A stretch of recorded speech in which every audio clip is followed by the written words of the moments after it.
press conference here in late January on Saturday morning. Big recruiting weekend, but there was also some news, not a lot, but about the team. A couple of things he talked about. Yep. He was asked about Trace McSorley and his mindset kind of going into 2017 after a Rose Bowl that was good but also bad. Yeah. And James has all the confidence, it sounds like, in the world in Trace. Yeah. He feels like he's just going to be fine. Yeah, I think what I took from that is that, if you're worried about Trace McSorley's confidence or anything like that, James Franklin's not, so you shouldn't be either.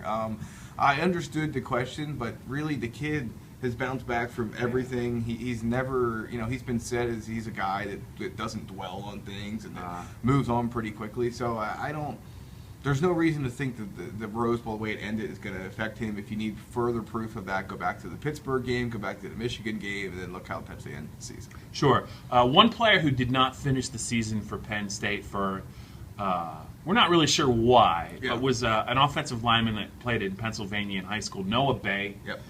And James Franklin was asked about Noah, and he kind of gave an answer that sounds like Noah could be part of the 2017 team, but he's really not sure. A little bit vague, but what did you read into James Franklin's response when asked about Noah Bay in 2017? Well, I believe he said, "We'll see how those things work out," was the quote. And that usually leads me to believe that things are not going to work out the way that Noah Bay and being on the 2017 roster.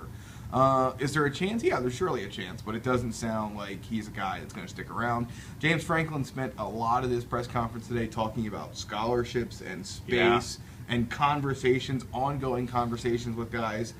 If you're going to have an ongoing conversation with guys about maybe not returning for the 2017 season at this point in time, where class has already started, Noah Bay could possibly be one of those guys. Yeah, interesting side note to that. It sounds like Deshaun Hamilton, in case fans were wondering, plans on being part of the 2017 team. I think it's worth bringing up because Antoine White recently transferred, and he was a guy that I think, reading between the lines, probably didn't fit really into Penn State's defensive line rotation in terms of significant snaps. Yeah, if you look at his last 8 games, it was not good. Yeah, and Deshaun's a guy that has played a lot at Penn State in 14 and 15 and a little bit in 16.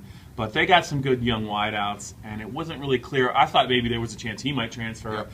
James says he's going to be on the team. He didn't want to talk He didn't want to talk about January enrollee Lamont Wade because he hasn't played yet. Right. But of the things that James did talk about, what kind of jumped out at you? I wanted to ask you about Cam Brown. He was asked about redshirting and playing true freshman. He talked about it being a difficult call. Yep. What did you read into his comments about what he thought about the decision to play Cam Brown in 2016? Yeah, I think that what it came down to with that is that Cam Brown was a guy that came to Penn State, and they thought he was going to be a defensive end. They thought they were going to be able to redshirt him, and this is going beyond what James talked about today, but they thought they were going to be able to redshirt him and play him at defensive line down the road. And then Michigan happened, and half the linebacker group got hurt. There were some hurt before Michigan.